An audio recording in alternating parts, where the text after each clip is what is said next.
The moment Amara Osei walked through the door of the Zahiri Riyadh, Malik looked up from his breakfast and went absolutely still.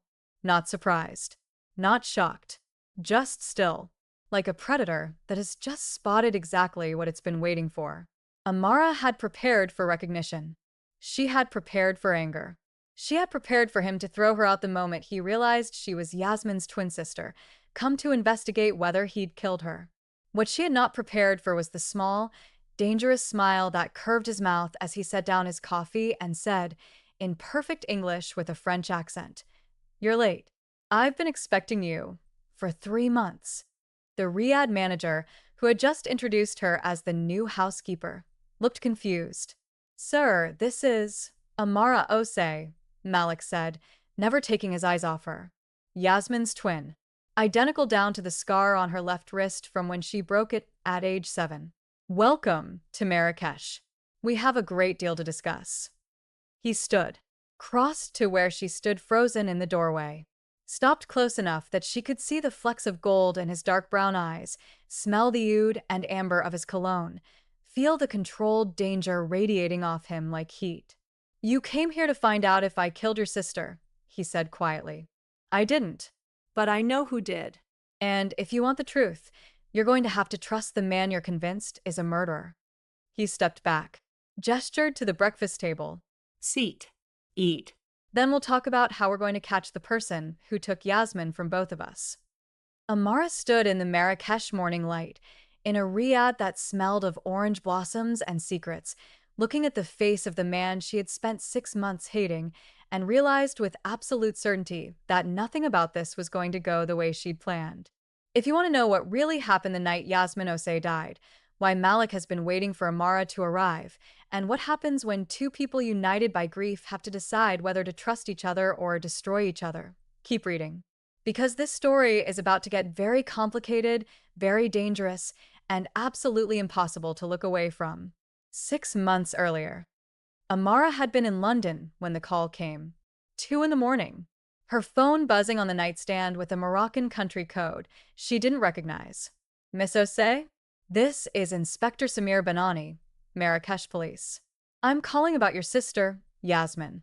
There's been an accident."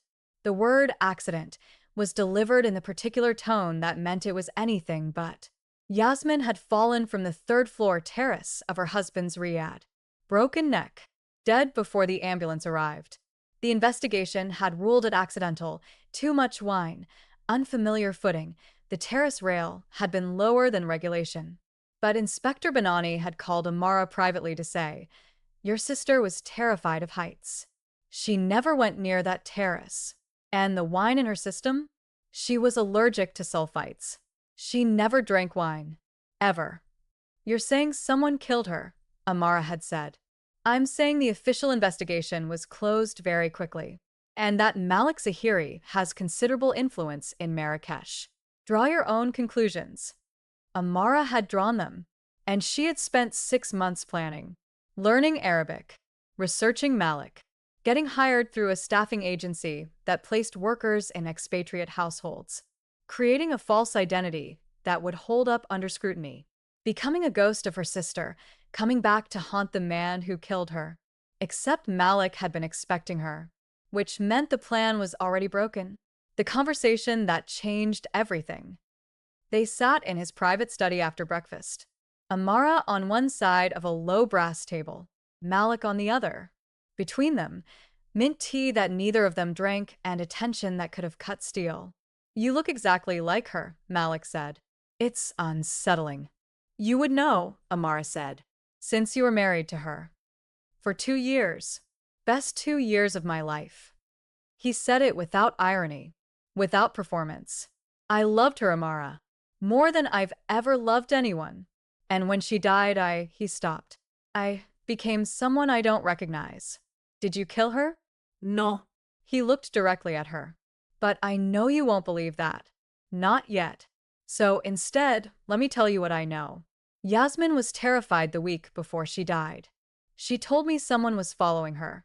She found a note in her bag. Stop asking questions or you'll regret it.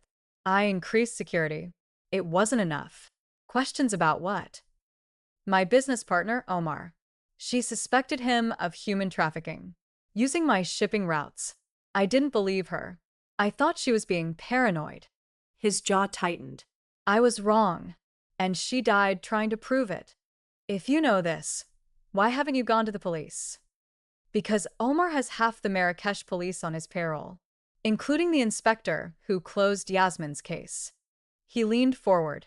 I've been gathering evidence for 6 months, building a case that can't be buried. But I needed time. And he stopped. What? You. I needed someone Omar doesn't know. Someone who can get close to him without raising suspicion. Someone who looks exactly like the woman he killed and will make him nervous enough to make mistakes. Amara stared at him. You want to use me as bait. I want to use us both as bait, Malik corrected. Omar thinks he's safe. He thinks the case is closed. But if you appear, Yasmin's identical twin, working in my house, he'll panic. And when he panics, he'll reveal himself. That's insane. It's the only way. He held her gaze. You came here to find your sister's killer. I'm offering you exactly that. The question is whether you trust me enough to work together. I don't trust you at all, Amara said. I know. He almost smiled. But you trust your need for justice. And so do I. So let's use that instead. They agreed to 3 rules. 1. Amara would stay in the riad as the new housekeeper. No one outside the household could know she was Yasmin's twin. 2. Malik would share everything he knew about Omar's operation. Amara would have full access to his investigation. 3. If at any point Amara found evidence that Malik was involved in Yasmin's death, she would go directly to Inspector Benani. No confrontation. No revenge. Just evidence.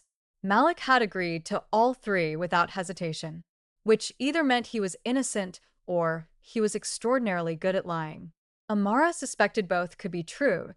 If you're enjoying this story and want to see what happens next, please subscribe to our channel and let us know in the comments where you're watching from. Your support means everything to us as we continue bringing these stories to life. Meeting Omar. It happened 3 days later. Omar Idrisai came to the riad for dinner. He was 45, handsome in the way of men who spent a lot of money on their appearance, with the easy charm of someone who had never met a room he couldn't work. Amara was serving the first course when he saw her. He dropped his wine glass. It shattered on the marble floor. Red wine spread like blood across the white stone. Yasmin, he whispered. Her twin sister, Malik said smoothly. Amara. She's recently joined the household staff. Amara, this is my business partner, Omar Idrisai. Omar's face had gone gray. I didn't know Yasmin had a twin. She rarely mentioned it, Amara said. We weren't close. I only learned about her death 3 months ago. I came to Marrakesh to understand what happened. An accident, Omar said quickly. A terrible accident. The terrace. The height. He stopped. Looked at Malik. I'm sorry. This must be difficult for you, having someone who looks so much like... I find it comforting, Malik said. His voice was perfectly controlled, perfectly cold, like having a piece of Yasmin back. Don't you agree, Omar? Omar left early, claimed a headache. His hands had been shaking when he said goodbye. After he left, Malik found Amara in the kitchen. He's terrified. Good, Amara said. He should be. Malik's investigation had been thorough. Bank records showing unusual transfers. Shipping manifests that didn't match cargo. Testimony from dock workers who had seen things they weren't supposed to see. But it wasn't enough. The evidence was circumstantial. It pointed to Omar but couldn't prove it. We need someone on the inside, Malik said. They were in his study at midnight, surrounded by documents and maps. Someone who can access Omar's records, his computer, his files. You want me to break into his house, Amara said. I want us to break into his house, Malik corrected. You provide the distraction. I access the files. We get what we need and get out. That's insane. It's the only way. He looked at her across the brass table. Unless you have a better idea. She didn't. She hated that she didn't. When, she asked. Friday. He's hosting a charity gala. Half of Marrakesh will be there, including you and me. The gala. Amara had not worn a dress in 6 months. Not since Yasmin's funeral. But Malik had arranged for one, deep emerald silk that fit like it had been made for her, which it probably had been. When she came down the Riyadh stairs, Malik looked up and went very still. The same stillness as the first morning. But this time there was something else behind it. Something that looked almost like pain. You look, he stopped. Started again. Yasmin wore green. It was her color. I can change, Amara said. No. He offered her his arm. She would want you to wear it. She would want you to be beautiful. She would want, his voice caught. She would want you to bring him down. The gala was at Omar's villa in the Palmeraie. 200 guests. Champagne and intrigue in equal measure. Omar saw them arrive, and his face went white. Malik, he said. And Amara. What a surprise. I hope you don't mind, Malik said smoothly. Amara wanted to see more of Marrakesh society. I thought this would be a good introduction. Of course. Of course. Omar was sweating. Please. Enjoy yourselves. While Amara circulated, drawing attention, being Yasmin's ghost made flesh, Malik disappeared upstairs. He returned 20 minutes later with a USB drive in his pocket and murder in his eyes. We need to leave, he said quietly. Now. They reviewed it in Malik's study at 3 in the morning. Shipping records, bank transfers, photographs, communications. Omar had been running a human trafficking operation for 5 years, using Malik's legitimate shipping company as cover. Malik had been completely oblivious until Yasmin started asking questions. And then there was the video file, security footage from Omar's villa, time-stamped the night Yasmin died. Amara watched it with her hand over her mouth. Yasmin at Omar's villa, confronting him, showing him evidence she'd gathered. Omar growing agitated. Yasmin threatening to go to the police. Omar grabbing her. A struggle. Yasmin trying to leave. Omar's hand closing around a wine bottle. Amara stopped the video. She couldn't watch the rest. He drugged her, Malik said. His voice was hollow. With the wine. Then he took her to my riad, arranged the scene, made it look like she fell from my terrace. He looked at Amara. He framed me, and the police believed him because I had motive. Yasmin had been asking me uncomfortable questions about the business. They thought we'd fought. Why didn't you tell them this? Because I only found the footage tonight. Omar had it hidden, encrypted. I've been looking for 6 months. He looked at the frozen screen. Yasmin's face, terrified, fighting. I should have believed her. About Omar. About the trafficking. She tried to tell me, and I didn't listen. And she died because I was too arrogant to think my own partner would betray me. Amara watched him break. Not dramatically. Quietly. The way people break when they've been holding themselves together for too long. She loved you, Amara said. Yasmin. In her letters to me, she loved you. She wasn't afraid of you. She was afraid for you. Because she knew if you found out about Omar, you'd do something reckless. She was right. Malik looked at her. We take this to Inspector Benani. Tomorrow. All of it. And then we end this. The morning after. Inspector Benani arrived at the riad at dawn. Malik and Amara gave him everything. The USB drive. The documentation. Malik's 6 months of investigation. Benani listened. Watched the security footage. Made 3 phone calls. By noon, Omar Idrisai was in custody. By evening, the trafficking operation had been dismantled. By the next morning, it was international news. Malik's name was cleared. Yasmin's death was reclassified as homicide. Justice, delayed but finally arriving, had been served. But it didn't bring Yasmin back. Amara found Malik on the rooftop terrace 2 days after Omar's arrest. He was standing at the edge. Not the edge where Yasmin had supposedly fallen, but the opposite side, looking out over the Marrakesh Medina. I thought you'd left, he said when she joined him. I'm leaving tomorrow. I wanted to say goodbye properly. He nodded. Thank you. For coming. For helping. He stopped. For looking like her. I know that was painful for you. Being a ghost. It was painful for you too, Amara said, seeing her face. Every day, knowing it wasn't her. Yes. He turned to look at her, but also not painful, because you're not Yasmin. You're Mara. And getting to know you has been, he searched for words. It's been like finding a piece of her I never knew existed. The sharp edges, the stubbornness, the refusal to let go. Those were all Yasmin, Amara said. She was just better at hiding them. No. Malik smiled slightly. Those are you, and I'm grateful I got to meet you, even under these circumstances. They stood together in the Marrakesh evening light, two people who had been brought together by grief and had somehow, against all odds, helped each other survive it. If you ever come back to Morocco, Malik said, you have a place here, not as staff, as family. Yasmin would want that. And so do I. I might take you up on that, Amara said. I hope you do. 6 months later, Amara came back to Marrakesh in the spring, not as a maid, not as a ghost, just as herself. The Riad looked different in daylight without the weight of investigation hanging over it.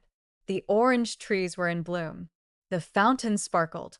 The terrace where Yasmin had supposedly fallen had been rebuilt with higher railings and planted with jasmine. Malik was waiting for her in the courtyard. He looked different too, lighter, somehow. Less haunted. Though the grief was still there. It would always be there. You came back, he said. I promised I might, she said. And I wanted to see how you were. After everything. Better, he said. Not healed, but better. He gestured to the fountain. Sit with me? They sat. The Marrakesh afternoon was warm and golden, and alive with the sounds of the Medina beyond the Riyadh walls. Omar was sentenced last week, Malik said. 25 years. The trafficking victims have been repatriated. The operation is completely dismantled. He paused. Yasmin she would be proud of what we did, of what you did. We both did it, Amara said. Together. Together, he agreed. They sat in companionable silence for a while. Then Malik said, I'm selling the shipping company. Starting fresh. Something Yasmin would have approved of. Legal. Transparent. Clean. What will you do? Hospitality. This Riyadh, actually. I'm converting it to a boutique hotel. A place for travelers. For people looking for beauty and peace. He looked at her. I'm going to need someone to help run it. Someone who understands what this place means. What it cost. What it became. Amara looked at him. Are you offering me a job? I'm offering you a partnership. If you want it. No pressure. No obligación. Just an option. If Marrakesh feels like somewhere you could stay. She thought about London. About the life she'd left behind. About the fact that she'd come to Morocco looking for answers and had found something else entirely. A purpose. A place. A man who understood grief because he carried the same weight she did. Not a romance. Not yet. Maybe never. But a partnership built on trust that had been earned through the hardest possible circumstances. Yes, she said. I think I could stay. Malik's smile was real this time. Full and genuine and alive. Good. Because I think Yasmin would want you here. And I know I do. They sat together as the sun set over Marrakesh, two people who had lost someone they loved and had found, in each other, a way forward. Not a replacement. Not a substitute. Just a new beginning built on the foundation of what had been lost. And somewhere in the orange blossom-scented air, Amara could almost feel her twin sister smiling. This story has reached its conclusion. Thank you all for following this story. If you enjoyed it, please write in the comments where you're watching from and share your thoughts about this story.